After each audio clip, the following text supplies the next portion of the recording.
Hello everyone and welcome back to the channel. Today I'm going to be taking a quick break from the 2022 coverage and I'm going to look ahead to 2024 and look at the Senate elections and talk about why this map is actually really good for Republicans. Before I start, I'd like to say if you like my content, subscribe to the channel and turn on the notification bell and also leave a like and comment. I'd also like to mention that we do have an official Twitter account now, so make sure you follow that. The link will be in the description and in the comment section. With all that said, let's get into it.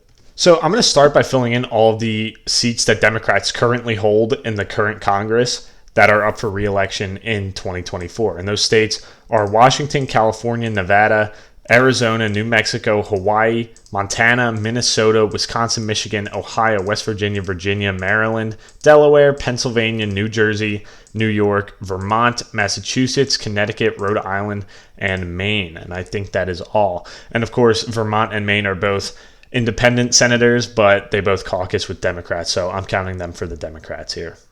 Of course, that means the rest of these states are held by Republican senators, being North Dakota, Wyoming, Utah, Nebraska, Missouri, Indiana, Tennessee, Mississippi, Florida, and Texas. Now, if you look at the top here, it says that Republicans have 10 seats and Democrats have 23, and that's because the actual 2024 Senate map isn't out on this website yet, so I have a map that just has the states that aren't up filled out. But realistically, this wouldn't start at 10 Republicans and 23 Democrats. It would start at whatever the results from the 2022 elections are.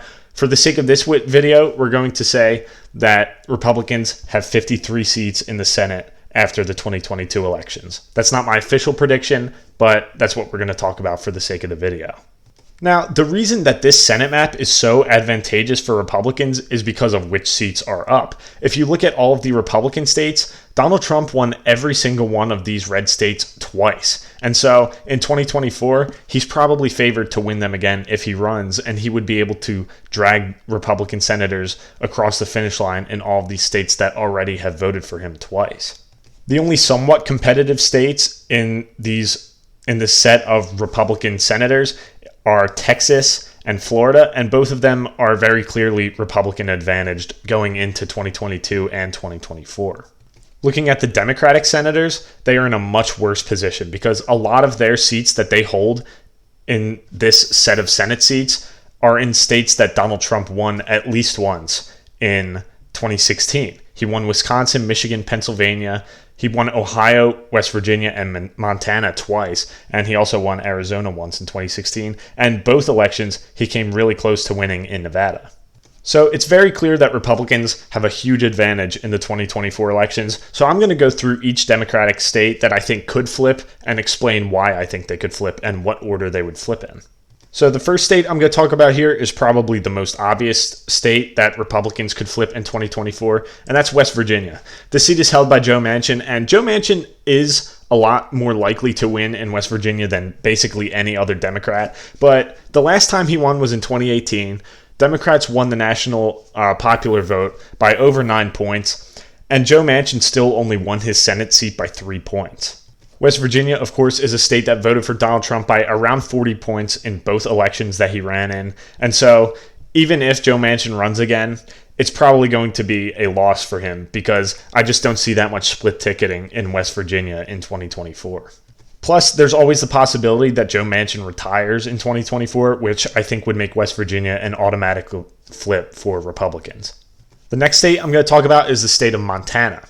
I think for pretty much the same reasons as West Virginia, Montana is a clear flip for Republicans in 2024. Jon Tester is the incumbent Democrat here. He won by a slightly bigger margin than Joe Manchin did in 2018, but for the same reasons as before, I think that this state would flip just because I don't see that much split ticketing. I think Donald Trump would win Montana easily like he did in 2020 and 2016. Tester was able to eke out a win in 2018 just because of the blue wave year that 2018 was, but I don't think he'd be able to do it again in 2024, even if he ran again. The next obvious Republican flip in 2024 is the state of Ohio.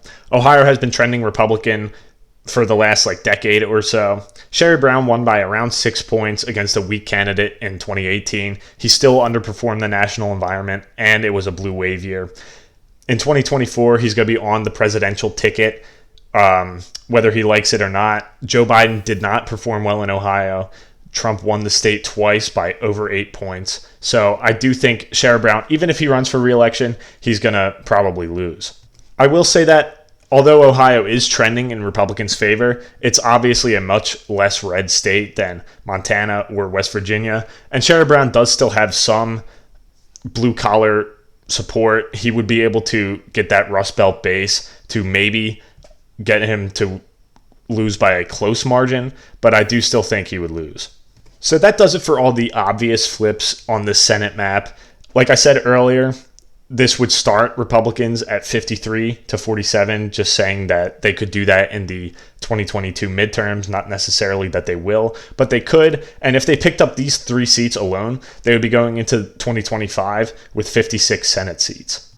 Now that alone is already a huge Senate margin for Republicans, but there are several states on this map that I think could flip even more. So the next state I'm going to talk about here is the state of Arizona. Kyrsten Sinema currently holds this seat, and she is kind of compared to Joe Manchin as a moderate Democrat who kind of breaks with the rest of the Senate Democrats in voting with Biden a lot. And because she breaks with Democrats a lot, she has actually lost a lot of the base that might have voted for her. So she might lose a primary. This is different to Joe Manchin because a lot of Democrats in West Virginia are blue-collar, kind of conservative Democrats. And so Joe Manchin does appeal to them. But Sinema, being more of a moderate, might actually hurt her, and she might get primaried. I'm not sure how likely a primary is in Arizona. I think Democrats might realize that Sinema is their best shot at holding on to this seat, especially in 2024 if the rest of Biden's term isn't that good, but we'll just have to see. The next state that could possibly flip is the state of Wisconsin. Wisconsin is trending in the Republicans' direction. Donald Trump won it in 2016, then narrowly lost it in 2020. I think he could probably win it again in 2024. In 2022, it looks like Republicans are going to do well in Wisconsin. They're probably going to flip the governor's race, and Ron Johnson's probably going to win by a considerable margin. And so it's pretty clear that Wisconsin is starting to favor Republicans more. Now, Tammy Baldwin is in this seat right now, and she won by, I think, over 10 points in 2018. So this is going to be a lot harder than the other ones for Republicans to pick off, but I do think it's possible. Next state I'm going to talk about is the state of Nevada. Nevada is another state that's trending in Republicans' direction. I made a couple videos on this. It looks like Republicans are going to do well in the 2022 elections. Obviously, it's still up in the air, but it looks like they're going to do well. And I think Trump would probably win Nevada in 2024 if he runs.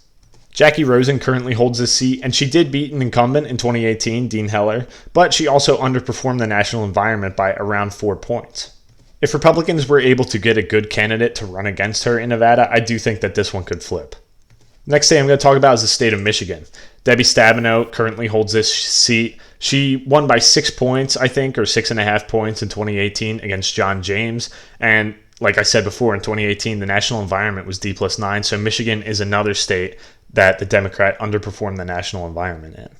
If they could get another good Republican candidate in there to give Stabenow a run for her money, I definitely could see this one flipping, especially if Trump does really well in the presidential election. I do think Michigan's one of the least likely flips for Republicans, but I do think it's possible. The final state I'm going to talk about here is the state of Pennsylvania. Bob Casey has announced that he's running for another term, and he's pretty popular, but again, if the presidential election is super red, I don't see a lot of split ticketing in Pennsylvania, so I do think he could lose if all of the circumstances are right for Republicans. This is probably the seat that I have highlighted that I see flipping the least. Pennsylvania isn't looking that good for Republicans in 2022. It's going to be a surprise no matter what happens, I think, and I'm not really sure what's going to happen in 2024, but I do think Trump would be favored. But I do see more ticket splitting for Casey and Trump than I see in any of these other states. So this is one state where I do think Casey would probably hang on even if Trump wins Pennsylvania by 3 or 4 points. All that said, this certainly could flip, especially if Pennsylvania starts trending more Republican faster. It's already been trending towards Republicans. It's just really the speed of the trend that matters now. A couple states I think are worth noting are Maine, because it's possible that Angus King retires, and Maine can elect Republicans. They currently have a Republican senator in Susan Collins. I don't think this one would flip, but theoretically it is possible. The other state I want to look at is the state of New Jersey. Bob Menendez only won by 11 points in the D+9 environment that I talked about before. That's a huge underperformance for Democrats in New Jersey. I think if everything goes right, maybe Republicans could flip it, especially if Menendez runs again, because he is just not popular. He's kind of scandal plagued, and he got lucky that he was running in a blue wave year because he might have lost otherwise. I don't think New Jersey could flip, but you never know. So that's all the states I really wanted to talk about in this video. This gives Republicans a net gain of 8 seats in 2024. And if they're able to win 53 seats in 2022, that would put them at 61 seats after the 2024 elections. I don't think this is the most likely outcome, but I wouldn't totally rule it out either. And if Republicans got 61 seats in the Senate, they would probably hold the Senate for a couple decades, because the future maps, especially 2026, 2028, and then 2030, wouldn't be really amazing for Democrats. They'd probably be able to pick off a few seats here and there, but 61 seats is a lot to overcome. So I don't know if they'd be able to get rid of the Republican majority for a long time. But anyway, that was my early look at the 2024 Senate elections and why it is really good for Republicans. Thank you guys so much for watching. If you liked the video, subscribe to the channel and leave a like and comment telling me what you think. Thank you all for watching and have a great day.